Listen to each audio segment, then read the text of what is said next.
Hello class. Um, Today we discuss our next topic in controlling chapter. As we already discussed about introduction and meaning, importance of controlling, and limitations of controlling. And today we will discuss process of controlling and one more topic, relationship between planning and controlling. So let's start. As we can see, there is a diagram showing controlling process. In this diagram, we see that several points are given, such as standard, measure performance, compare performance to standard, and if a standard attained, then do nothing, and if a standard not attained or variation arises, then there is a 2 point. If variation acceptable, if yes, then do nothing, and if no, then a standard acceptable और revise standard. Means क्या हो गया कि जब भी हम अपने लिए कोई गोल या कोई टारगेट सेट करते हैं तो हम उसके संग कुछ स्टैंडर्ड्स को सेट करते हैं. एंड जब भी हम अपने परफॉर्मेंस को अपने जो भी हमारा एक्चुअल परफॉर्मेंस है उससे हम कंपेयर करते हैं अपने स्टैंडर्ड परफॉर्मेंस से, तो हमें दो चीज़ों को देखना होता है. क्या हमने अपने जो स्टैंडर्ड सेट किए हैं उनको हम अचीव कर पाए. अगर हम अचीव कर पाए देन हमें आगे बढ़ना है. एंड अगर हम अपने स्टैंडर्ड को अचीव नहीं कर पाए तो वहाँ पे हमें फिर दो चीज़ें देखनी है कि वेरिएशन एक्सेप्टेबल है. अगर एक्सेप्टेबल है तो भी हमें आगे कोई मेजर नहीं लेने, लेकिन अगर एक्सेप्टेबल नहीं है या उसको हम इग्नोर नहीं कर सकते तो हमें क्या करना है, अपने स्टैंडर्ड को रिवाइज़ करना है. अपने स्टैंडर्ड को रिवाइज़ करना है, कॉजेज़ को फाइंड आउट करना है और अपने परफॉर्मेंस को करेक्ट करना है. ये एक सिंपल प्रोसेस की तरह यहाँ डायग्राम में बताया गया है. इसको हम लोग एलॉबरेटेड फॉर्म में आगे डिस्कस करेंगे. जैसे यहाँ देखिए, बेसिक 4 पॉइंट्स होते हैं हमारे कंट्रोलिंग प्रोसेस के. फर्स्ट है एस्टैब्लिश ऑब्जेक्टिव एंड स्टैंडर्ड्स. तो ऑब्जेक्टिव एंड स्टैंडर्ड्स को इस्टेब्लिश करना, ये काम बेसिकली हम लोग करते हैं जब हम प्लानिंग करते हैं या प्लान्स फॉर्मुलेट करते हैं. Performance objectives are defined and the standard for measuring them are set. There are 2 types of standard, output standard and input standard. तो अब यहाँ पे जब हम अपने प्लान्स के थ्रू अपने ऑब्जेक्टिव्स और स्टैंडर्ड्स सेट करते हैं तो वहाँ पे हमें दो चीज़ें ध्यान में रखनी होती है. एक output standard and second one is input standard. Then आते हैं मेजर एक्चुअल परफॉर्मेंस. जो एक्चुअल परफॉर्मेंस है उसको मेजर करना. अब उसको मेजर करने का, अब जैसे मान लीजिए कि कोई ऑर्गेनाइजेशन है या कोई बिजनेस फर्म है, उसने अपने लिए सेल्स का टारगेट रखा 15%, बट टारगेट या स्टैंडर्ड है 15% इन 3 months, but after 3 months they only achieve 10% increase in sales. तो अब उसको मेजर करना एक्चुअल परफॉर्मेंस को, टू स्पॉट डेविएशन और variance between what really occur and what is most desired. तो अब इन दोनों के बीच का डेविएशन हम फाइंड आउट कर सकते हैं कि क्या एक्चुअल में हमें अचीव करना था और क्या हम अचीव करे हैं. फिर हम आते हैं comparing result with objective and standard. तो जो भी हमने अचीव किया और जो हमारा स्टैंडर्ड था उनको कंपेयर करना. तो establish the need for action, ways of making comparison. तो इसके थ्रू हम कंपेयर करते हैं जो हमारे ऑब्जेक्टिव्स थे या स्टैंडर्ड थे और जो हमने एक्चुअल में अचीव किया. फिर है taking corrective action, taking any action necessary to correct और इम्प्रूव थिंग्स एंड एक्टिविटीज़. ये एक सिंपल प्रोसेस है. सबसे फर्स्ट पॉइंट है establishing standard, measuring of performance, comparing performance with standard, analysing the deviation and taking corrective action. अब इसको हम लोग एलाबोरेटेड फॉर्म में डिस्कस करते हैं. तो सबसे पहले setting up of standard. That standard means target or the yardstick against which the actual performance is measured. The standard are the basis for comparing performance and hence must be achievable and should be set up keeping in mind with the resources of organization and must be numerical or in measurable term. मतलब क्या हो गया कि अपने standard या targets को set करना। अब स्टैंडर्ड होते क्या हैं, एक पर्टिकुलर यार्डस्टिक हो सकते हैं जिसके अगेंस्ट हम एक्चुअल परफॉर्मेंस को मेजर करते हैं, या एक टारगेट होता है जिसके अगेंस्ट हम अपनी एक्चुअल परफॉर्मेंस को मेजर करते हैं। ये बेसिस होते हैं for the comparing performance and must be achievable. हमेशा स्टैंडर्ड ऐसे होने चाहिए जिनको हम कंपेयर कर सकें एज वेल एज हम हमारे लिए अचीवेबल होने चाहिए and should be setup keeping in mind the resources of organisation. Organisation के रिसोर्सेज को ध्यान में रखते हुए न्यूमेरिकल और मेजरेबल टर्म में स्टैंडर्ड्स को सेट करना, ये फर्स्ट स्टेप होता है प्रोसेस ऑफ कंट्रोलिंग का। अब हम सेकेंड स्टेप पे आते हैं, measuring of performance. After setting up of standard the performance of employ is measured by evaluating the actual work done. अब मतलब क्या हो गया, हमने स्टैंडर्ड सेट किया, उसके बाद हम एम्प्लॉयज़ की जो एक्चुअल वर्क उन्होंने किया है उसको इवेलुएट करते हैं और उसको हम न्यूमेरिकल टर्म्स में अपने जो भी हमने परफॉर्मेंस किया है, हमारी एम्प्लॉयज़ ने परफॉर्मेंस किया है, उसको हम रिकॉर्ड करते हैं, उसको लिखते हैं। When the performance can be measured numerically, then it is very convenient to measure the performance. While measuring the performance, the quantitative as well as qualitative aspect of performance is kept in mind.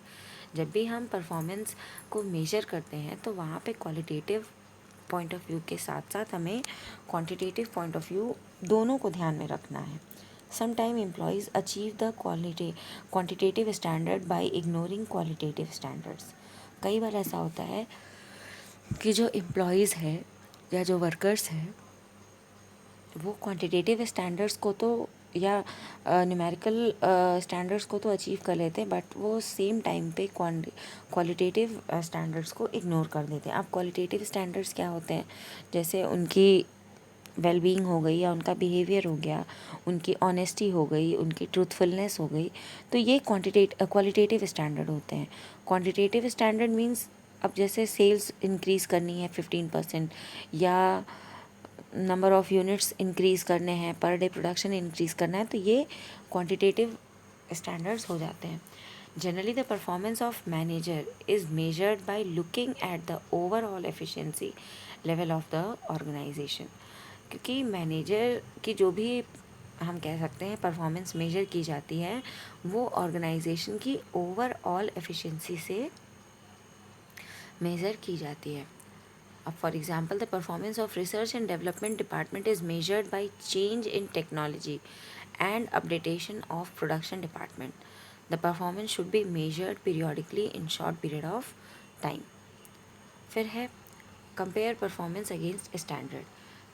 हमने standard set किए, हमने अपने performance को measure किया, अब हम अपने standards के अगेंस्ट अपनी एक्चुअल परफॉर्मेंस को मेज़र करते हैं।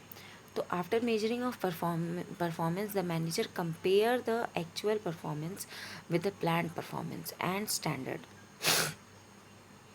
If there is a match in both then the controlling function end there only. अब अगर आपका जो एक्चुअल परफॉर्मेंस है वो आपके स्टैंडर्ड परफॉर्मेंस के इक्वल है या दोनों मैच करते हैं तो कंट्रोलिंग प्रोसेस वहीं एंड होती है। But if there is a mismatch और deviation then the manager tries to find out extent of deviation. लेकिन अगर हमारे जो टारगेट हैं या जो स्टैंडर्ड है वो अचीव नहीं हुए और कोई डेविएशन अराइज होती है तो उस कंडीशन में मैनेजर्स को उस पर्टिकुलर डेविएशन को फाइंड आउट करना होता है। If the deviation is minor then it should be ignored, otherwise timely action must be taken. अब अगर इग्नोरेबल हैं डेविएशन या उनको इग्नोर किया जा सकता है तो उनको इग्नोर करके नेक्स्ट स्टेप की तरफ मूव कर सकता है मैनेजर। लेकिन अगर डेविएशन ज़्यादा बड़े हैं या उनको हम इग्नोर नहीं कर सकते, उस कंडीशन में हमें नेक्स्ट स्टेप पे जाना होता है जो होता है एनालाइजिंग डेविएशन। अब all deviation need not to be bought to the notice of top management. A range of deviation should be established and only cases beyond this range should be brought into the knowledge of top level. जैसे हमने आपको पहले ही बताया कि सभी deviations को हमें बहुत ध्यान नहीं देना है। जो भी डेविएशन इग्नोर किए जा सकते हैं उन्हें हमें इग्नोर कर देना है, लेकिन कुछ ऐसे डेविएशंस, ऐसे केसेस जो कि आपके मैनेजर के पर्टिकुलर रेंज से बाहर हैं, उसको हम टॉप लेवल मैनेजमेंट के नॉलेज में ले आते हैं। This deviation should be classified as one which are to be attended urgently and the other which can be ignored or not too significant. अब इन डेविएशंस को भी हम दो पार्ट में डिवाइड करते हैं। एक तो वो डेविएशंस जो कि इग्नोर कर दिए जा सकते हैं और एक वो डेविएशंस जिनको इग्नोर नहीं किया जा सकता। अब two ways to control these are CPC critical point control and management by exception. अब क्रिटिकल पॉइंट कंट्रोल का मतलब क्या हो गया कि वो डेविएशंस जिनको हम इग्नोर नहीं कर सकते और उनको हमें कंट्रोल करना या उनको हमें करेक्ट करना ज़रूरी है। और वहीं मैनेजमेंट बाय एक्सेप्शन का मतलब हो गया कि वो पॉइंट्स या वो डेविएशन जिनको हम इग्नोर कर सकते हैं उनको हम इग्नोर करके आगे बढ़ जाएं। अब जैसे देखिए critical point control, it means keeping focus on some key areas and if there is any deviation in this key areas then it must be attended urgently. Key areas are those which have impact on whole organisation. अब वो particular points या वो particular deviations जो कि ignore नहीं किए जा सकते और उनको हमें अर्जेंटली अटेंड करना होता है, तो उनको हमें ध्यान देना है। अब जैसे एग्जांपल दिया है कि अब प्रोडक्शन कॉस्ट में इंक्रीज़ कर रहे हैं 5 rupees per unit and there is increase in postal cost ₹20, then more focus should be find out reason for increase in cost of production as it will affect the profit and future revenue of organization, whereas postal cost is incurred rarely and managers have no control over postal card cost. तो अब यहाँ पे जैसे दिया है कि production cost अगर 5 रुपये के हिसाब से भी बढ़ रहा है तो उस पर हमें ध्यान देना है क्योंकि वो हमारे प्रॉफिट और फ्यूचर के रेवेन्यू जनरेशन पे इफ़ेक्ट कर रहा है। लेकिन पोस्टल कॉस्ट अगर 20 रुपये से भी बढ़ता है तो उसको आप इग्नोर कर सकते हैं। क्यों? क्योंकि वो रेगुलर नेचर में नहीं आप यूज़ कर रहे हैं और मैनेजर का उस पर कोई पर्टिकुलर कंट्रोल नहीं होता। फिर हम देखते हैं मैनेजमेंट बाय एक्सेप्शन।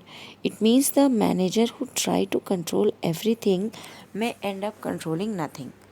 ये लाइन हमेशा याद रखनी है कि अगर हम सारी चीज़ों को कंट्रोल करके रखना चाहते हैं तो एंड क्या होता है, सब मिस हो जाता है और हम कुछ भी कंट्रोल नहीं कर पाते।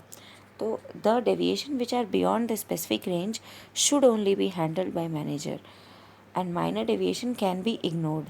तो जो भी छोटे मोटे डेविएशंस हैं उनको हम इग्नोर कर सकते हैं और जो स्पेसिफिक हमारे पर्टिकुलर डेविएशंस हैं उनको हमें करेक्ट करना होता है, उनके लिए हमें करेक्टिव एक्शन लेने होते हैं।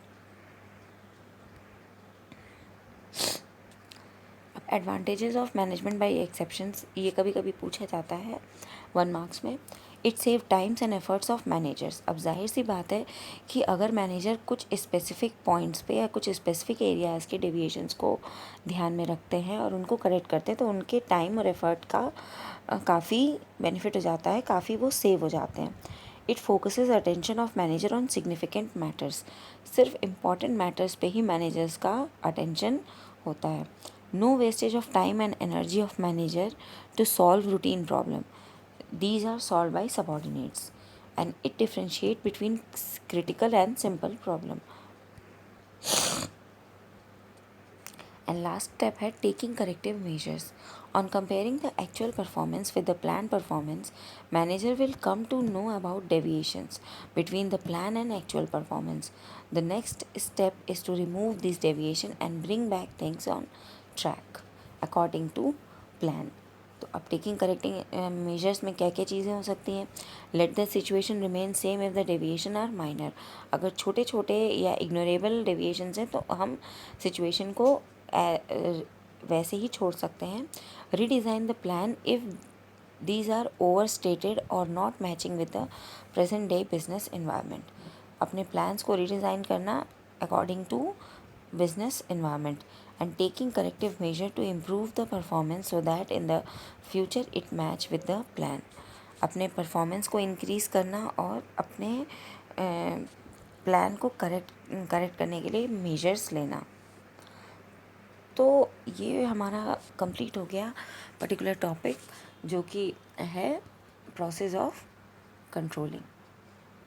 एंड नेक्स्ट हमारा जो टॉपिक है उसको हम नेक्स्ट वीडियो में डिस्कस करेंगे, relationship between planning and controlling. Thank you.